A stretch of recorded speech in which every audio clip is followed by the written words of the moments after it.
यह दंगल जारी रहता। अमीर भाई हो गया वो तो 1 मिनट दे दो। अरे यार फोटो हो गया 1 मिनट इधर देख लिएगा। कि मल्लिकार्जुन खड़गे का अगर ये इंडिया गठबंधन वाले प्रधानमंत्री के लिए चेहरा कर दें तो मैं समझता हूँ कि देश की राजनीति के अंदर बहुत बड़ी करवट होगी और भारतीय जनता पार्टी देखती रह जाएगी। भारतीय जनता पार्टी तो दलित को बना चुकी है, राष्ट्रपति बनाया है। उसके राष्ट्र बाद राष्ट्रपति के बारे में आप क्या अनभिज्ञ हैं? आप नहीं जानते हैं? सारी पावर्स जो हैं वो प्रधानमंत्री के हाथ में होती हैं। प्रधानमंत्री ही देश का हेड होता है। प्रधानमंत्री ही संसद के अंदर कानून बनाते हैं और कानून के अंदर संशोधन करते हैं। तो बीजेपी ने तो अभी आदिवासी को मुख्यमंत्री बनाया है, एक सवर्ण को मुख्यमंत्री बनाया है, ओबीसी को मुख्यमंत्री। मुख्यमंत्री की बात नहीं कर रहा मैं, देश के प्रधानमंत्री की बात कर रहा हूँ।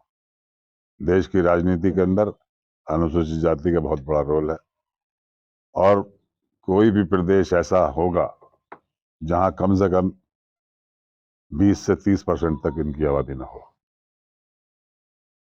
और हमने ये देखा है अपने राजनीति के 50 साल के कैरियर के अंदर कि जहां कहीं भी इस तरह के नेता आए हैं, जैसे जगजीवन राम जी आए या उनके बेटा आया, आजकल बहुजन समाज पार्टी है, तो इन लोगों के साथ में बिरादरी जुड़ती है और जब हमारे साथ जुड़ेंगे तो हम कहते यही हैं कि हम सब मिलकर जब लड़ेंगे तो भारतीय जनता पार्टी को हराने का काम करेंगे। समाजवादी पार्टी भी अनुसूचित जाति के किसी प्रत्याशी को पीएम के लिए दावेदारी करेगी? मैंने ये नहीं कहा, मैंने ये कहा कि अगर इस पर विचार किया जाए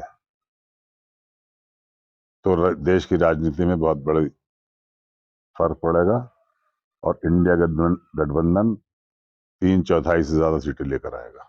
क्या इंडिया गठबंधन में एमआईएम पार्टी शामिल होगी, जिस तरह तेलंगाना में एमआईएम का स्पीकर कांग्रेस ने अकबरुद्दीन ओवैसी को बनाया है?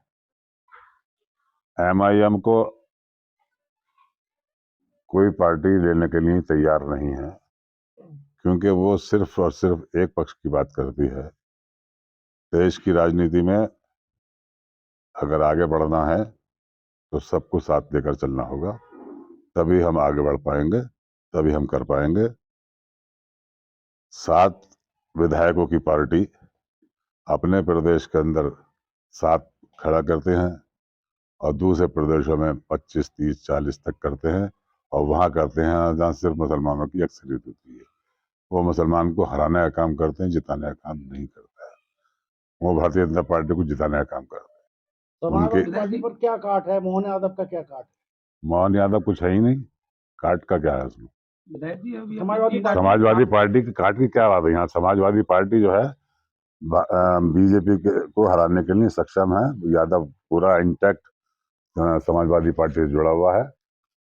कोई जरूरी नहीं है कि किसी भी प्रदेश का मुख्यमंत्री किसी कास्ट से बना दिया जाए तो वो उसमें कोई बदलाव आएगा।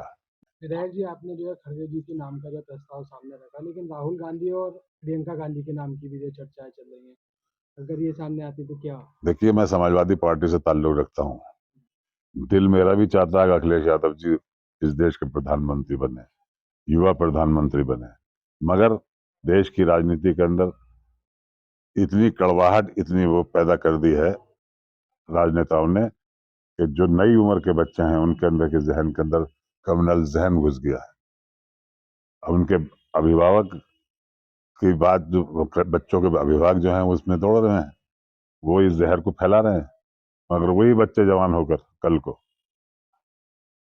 ये कहेंगे कि हमारे हमारे अभिभावकों ने इतनी बड़ी गलती की थी। हिंदुस्तान के अंदर सारी जो है पढ़े लिखे लड़के जो है नौकरी के लिए भागते फिर रहे हैं और ये सारी अपने जितने भी इंस्टीट्यूशंस हैं सब बंद करके प्राइवेट हाथों में दे रहे हैं। रेलवे हो, हवाई जहाज हो, सबको जो तो इन्होंने प्राइवेट को दे दिया। कहाँ जाएंगे ये बच्चे नौकरी करने के लिए? ये तो बहुत बड़ी फ्लॉ है इसमें। इन बच्चों को जो आजकल अपनी डिग्री लिए हुए हैं घूम रहे हैं उनको उनको उनके अभिभावकों को सोचना चाहिए कि हमारे बच्चों का फ्यूचर क्या है, क्या मुस्तकबिल है। ये चीज अभी सामने नहीं आ रही है। अभी तो अभी ये सिर्फ हिंदू और मुसलमान पर राजनीति कर रहे हैं, मंदिर और मंदिर पर राजनीति कर रहे हैं, कब्रिस्तान और शमशान पर राजनीति कर रहे हैं, हिंदुस्तान और पाकिस्तान पर राजनीति कर रहे हैं। देश की तरक्की के लिए कोई राजनीति नहीं। लेकिन विधायक जी, मेरा सवाल ये था कि राहुल गांधी और प्रियंका गांधी के नाम की जिस तरह से चर्चा है, अगर वो सामने आता है दोनों में से कोई नाम पीएम पद के लिए, तो क्या सहमत होगी समाजवादी पार्टी? देखिए, सहमत की बात तो हमारे नेता लोग करेंगे। मैंने अपनी बात कही है और उस पर देखिए, मैंने बताया कि मैं तो चाहूंगा कि अखिलेश यादव जी बने। हर पार्टी अपने नेता को चाहेगी, मगर अगर भारतीय जनता पार्टी को हटाना है तो हमारे इस प्रस्ताव पर विचार करना चाहिए। तो आपका मानना ये है कि भाजपा को हराने के लिए दलित को ही प्रधानमंत्री पद का दावेदार बनाना है? हाँ, बिल्कुल। दलित ही जो है भाजपा को हरा सकते हैं। सब मिलकर मिल हराएंगे। दलित भी साथ लीजिए, हमने दलितों को भी साथ लीजिए, सब मिलकर हराएंगे। ये नहीं कि दलित हरा देंगे, सब मिलकर हराएंगे। लोकसभा 2024 के चुनाव से पहले बसपा सुप्रीमो मायावती ने अमरोहा के सांसद दानिश अली को पार्टी से निष्कासित कर दिया है, उस पर क्या कहेंगे? मायावती जी ने हमेशा मुसलमानों को बुराई की बातें की है। वोट तो ले लिया, मगर बुराई की बात की है। दानिश अली को तो बात आज की बता रहे हैं, उससे पहले इमरान, सहारनपुर के इमरान मसूद को हटा दिया। उससे पहले उनके बड़े खास थे, मंत्री रहे, 15 विभाग उनके पास रहे, नसीमुद्दीन सिद्दीकी।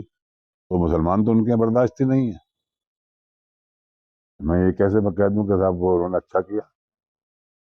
वो तो सिर्फ जहां पर भी होता है ये देखती है कि जहां समाजवादी पार्टी जीत रही हो तो वहां बीजेपी को वोट कर दो, ये उनका कहना है। अच्छा जी, इस बार लोकसभा चुनाव में क्या इकबाल में खुद भी चुनाव लड़ेंगे? पार्टी का आदेश होगा तो लड़ेंगे। आप लगातार लोकसभा में भ्रमण कर रहे हैं और यहाँ से मौजूदा सांसद डॉक्टर शफीकुर रहमान बस साहब हैं, तो क्या लगता है कि आप भी कहीं ना कहीं दावेदारी में है टिकट? नहीं, अब वो सांसद जी जो है संभल के, अब वो 94 साल की उम्र उनकी हो गई।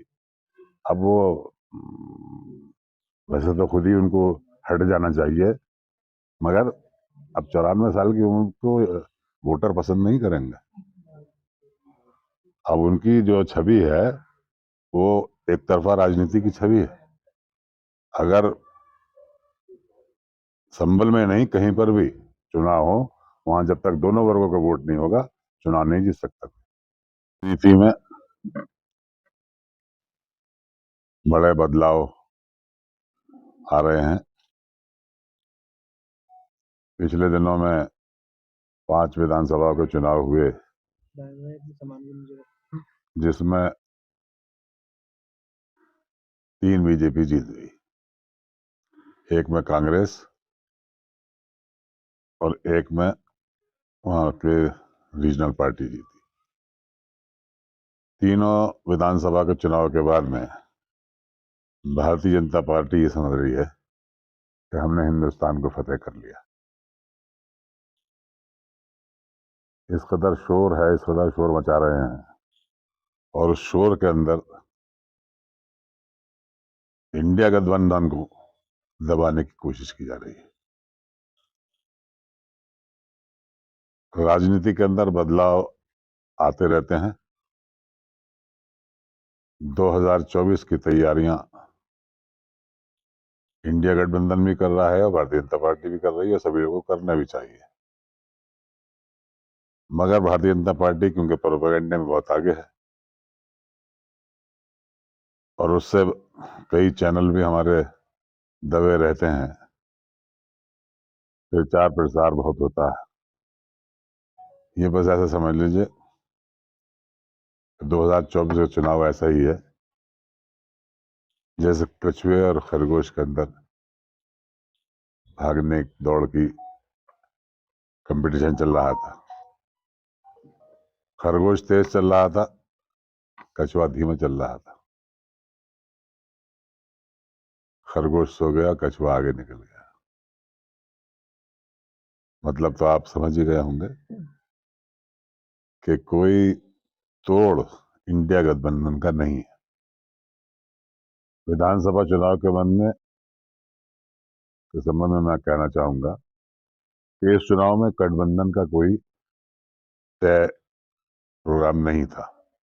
जो भी गठबंधन की बात हुई थी वो सिर्फ और सिर्फ लोकसभा के चुनाव में के लिए हुई थी, क्योंकि देश की राजनीति केंद्र से ही तय होती है और केंद्र ही परिवर्तन कराता है। हर पार्टी और खास तौर से बीजेपी ये कहती है कि हम जातिवाद को नहीं मानते और ना हम करते हैं, मगर अब ये 3 विधानसभा चुनाव के अंदर इन्होंने जो अपने मुख्यमंत्री घोषित किए और उसमें सबसे बड़ा प्रचार ये है कि हमने पिछड़े को करा है, हमने अति पिछड़े को करा है और हमने उच्च जाति के लिए भी किया है। मतलब जाति से वो भी बाहर नहीं है। और हिंदुस्तान की राजनीति के अंदर, देश की राजनीति के अंदर जाति का बहुत बड़ा फैक्टर होता है और जाति के बिना मैं नहीं समझता कोई पार्टी आगे बढ़ सकेगी। मध्य प्रदेश में ओबीसी के उन्होंने एक बना दिया यादव को, जिसको मेरे ख्याल में मध्य प्रदेश के लोग भी 10% जानते हो, और वो कहते हैं कि हमने अखिलेश यादव का तोड़ निकाला है। अखिलेश यादव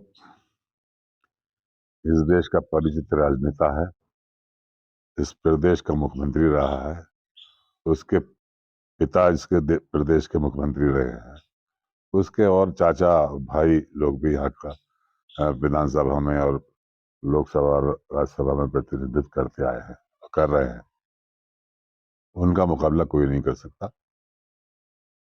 आज भी उत्तर प्रदेश का यादव 90% से 95% तक समाजवादी पार्टी से जुड़ा हुआ है, अखिलेश यादव से जुड़ा हुआ है।